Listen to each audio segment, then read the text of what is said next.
열심히 했는데 왜 나만 안 빠질까요? 운동도 했어요, 식단도 했어요, 닭가슴살에 고구마까지. 근데 안 빠져요. 이런 분들 저는 진료실에서 매일 봐요. 운동도 했고 식단도 했는데 왜 나만 안 빠지냐고요. 오늘 그 이유 제가 정확하게 짚어드릴게요. 그 이유는 내 몸이 지방을 태우는 체질이 아니었기 때문이에요. 아무리 열심히 해도 몸 자체가 살 빠지는 세팅이 안 되어 있으면 안 빠집니다. 이건 의지의 문제가 아니에요. 오늘 이 영상 하나로 그 세팅을 바꾸는 법 알려드릴게요. 운동 없이 10kg 감량한 분들이 실제로 하신 루틴이에요. 끝까지 보시면 지금까지 왜 안 됐는지 딱 이해되실 거예요. 먼저 질문 하나 드릴게요. 지금 여러분 기초대사량이 얼마인지 아세요? 모르셔도 돼요. 근데 이것만 아시면 됩니다. 기초대사량이 낮으면 똑같이 먹어도 더 쪄요. 기초대사량이 높으면 가만히 있어도 지방이 탑니다. 그럼 왜 기초대사량이 낮아지냐? 크게 세 가지예요. 첫 번째, 근육이 줄었기 때문. 30대부터 근육은 자연스럽게 줄기 시작해요. 아무것도 안 해도요. 40대 이후부터는 10년마다 5%씩 줄어들고 60대는 더 많이 줄어요. 두 번째, 호르몬이 망가졌기 때문. 불규칙한 수면, 불규칙한 식습관. 이게 쌓이면 식욕 호르몬, 지방 저장 호르몬이 전부 꼬여버려요. 세 번째, 미토콘드리아가 고장났기 때문. 미토콘드리아, 쉽게 말하면 세포 안에 에너지 공장이에요. 이게 제대로 안 돌아가면 먹은 걸 에너지로 못 쓰고 지방으로 쌓여버려요. 이 세 가지를 되살리는 게 오늘의 핵심입니다. 어렵지 않아요. 지금부터 하나씩 알려드릴게요. 첫 번째,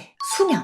다이어트에서 가장 중요한 게 뭔지 아세요? 운동? 식단? 아니에요. 수면입니다. 이거 진심으로 드리는 말씀이에요. 아무리 굶어도 아무리 운동해도 잠을 못 자면 살이 안 빠져요. 반대로 잠만 잘 자도 식단 안 해도 살 빠지시는 분들이 있어요. 왜냐면 자는 동안 성장 호르몬이 나오는데 이게 지방 분해를 도와줘요. 특히 잠든 후 첫 1시간에서 2시간 가장 깊은 수면 단계에서 성장 호르몬이 제일 많이 나와요. 그래서 잠을 빨리 깊게 드는 게 중요해요. 몇 시에 자느냐보다 얼마나 깊이 자느냐가 핵심이에요. 근데 잠을 못 자면 어떻게 되냐? 그렐린, 렙틴의 식욕 호르몬이 망가져요. 다음날 미친 듯이 배고파지고 폭식으로 이어지죠. 거기다가 스트레스 호르몬, 코티솔이 나오면서 지방을 복부 내장 지방으로 저장해버립니다. 잠 못 자면 뱃살이 잘 안 빠지는 이유 중 하나가 바로 이거예요. 자, 그러면 어떻게 잘 자야 되냐? 첫 번째, 아침에 햇빛을 꼭 보세요. 15분이면 충분해요. 햇빛이 세로토닌을 만들고 그게 밤에 멜라토닌으로 바뀌어요. 멜라토닌이 수면을 유도하거든요. 햇빛이 망막을 자극하고 세로토닌을 합성하고 밤에 멜라토닌으로 전환되면 그게 수면을 유도하는 호르몬이거든요. 두 번째, 카페인을 끊으세요. 커피는 물이 아니에요. 수분 섭취에 포함시키면 안 돼요. 커피를 물처럼 마시는 분들 절대 못 주무세요. 세 번째, 잠들기 3시간, 4시간 전에는 격한 활동이나 식사를 안 드시는 게 좋습니다. 몸이 각성한 상태에서는 잠이 안 와요. 네 번째, 방을 약간 서늘하게 해주세요. 이거 수면의 질도 올리고 기초대사량도 올려요. 추운 환경에서 체온을 유지하려고 몸이 지방을 태우거든요. 3교대 근무자분들, 야간 근무자분들, 그분들은 총 7시간을 확보하시고 암막 커튼은 필수예요. 잠 정말 못 주무시는 분은 멜라토닌, 테아닌 같은 영양제의 도움을 받으셔도 돼요. 수면제가 아니라 부담이 적어요. 일단 잘 주무시는 상태, 습관을 잡는 게 먼저니까요. 두 번째, 물!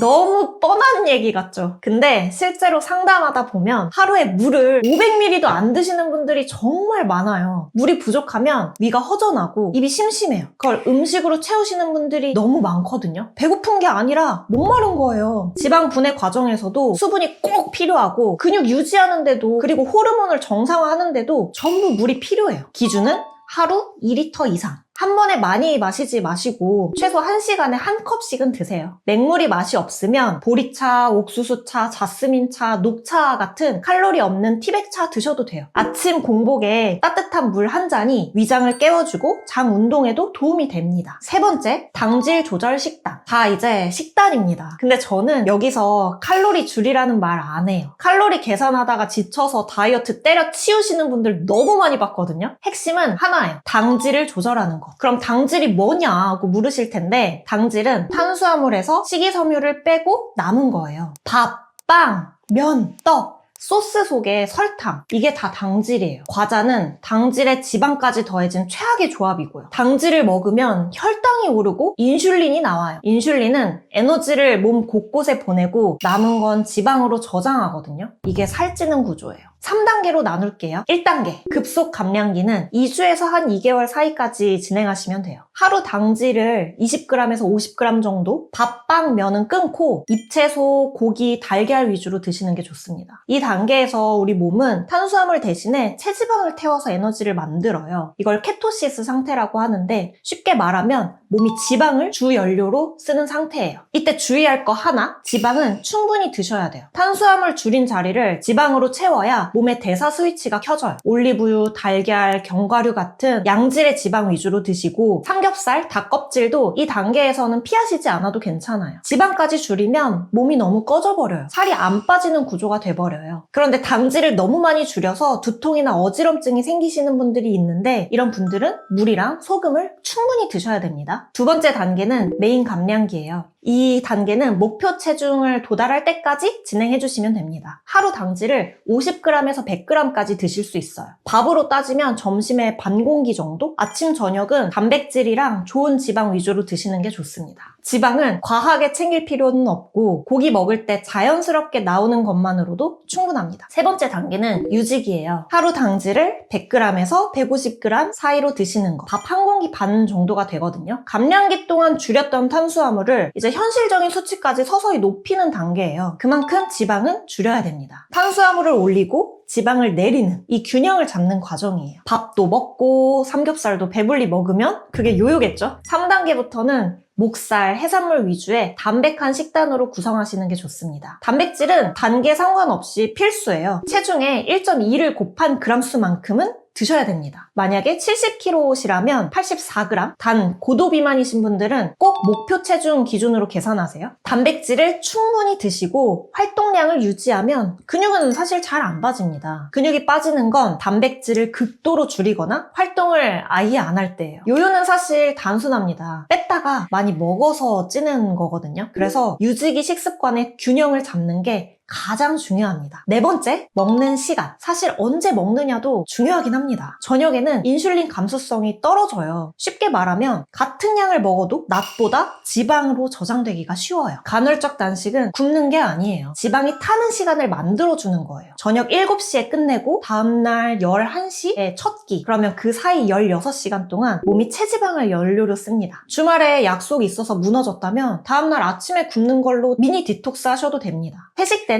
이것만 지키세요. 밥, 빵, 면은 안 먹는다. 술은 소주, 위스키 같은 증류주로. 다만 이제 증류주도 많이 마시면 간에서 이제 지방 대사가 방해를 받기 때문에 많이는 안 드시는 게 좋겠죠. 안주는 고기와 채소만. 이것만 해도 데미지 최소화시킵니다. 마지막으로 이건 진짜 쉬운데 효과가 큽니다. 식사 순서를 바꾸는 거예요. 채소 먼저, 단백질을 다음에. 그리고 탄수화물은 맨 마지막에. 채소와 단백질이 먼저 위에 들어오면 나중에 섭취한 탄수화물로 인한 혈당은 천천히 오르게 돼요. 똑같은 걸 먹어도 순서만 바뀌어도 지방이 덜 쌓이는 거죠. 그리고 제발 천천히 드세요. 뇌가 포만감을 느끼는 데는 20분이나 걸려요. 한 입 먹고 숟가락 내려놓는 습관. 이것만으로도 식사량이 자연스럽게 줄어듭니다. 빨리 먹으면 그 전에 과식하게 되고 혈당이 폭발하고 인슐린이 쏟아져요. 식사 끝나면 바로 양치질 하시는 거. 민트향 돌면 식욕이 뚝 떨어져요. 디저트 방지의 최고의 방법입니다.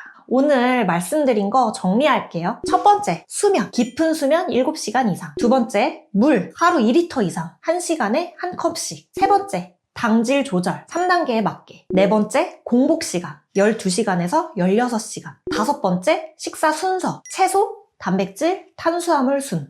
이 5가지가 살 빠지는 체질을 만드는 루틴이에요. 사실 운동 크게 안 해도 됩니다. 먼저 이 루틴으로 자리를 잡으면 걷는 것만으로도 화장실 다녀오는 것만으로도 지방이 타요. 그게 기초대사량이 올라간 몸 상태거든요. 안 빠지는 살은 없어요. 빠지는 몸을 먼저 만들지 않았을 뿐이에요. 오늘 딱 하나만이라도 제발 시작하세요. 수면이요. 나머지는 그 다음에 하셔도 돼요. 더 자세한 체질 분석이나 한약 상담이 필요하신 분들은 댓글이나 링크를 통해서 문의 주세요. 체질마다 접근법이 다르거든요. 체질에 맞게 잡아드리면 훨씬 빠르게 요요 없이 살을 빼드릴 수 있습니다. 오늘 함께 해주셔서 감사합니다. 안녕.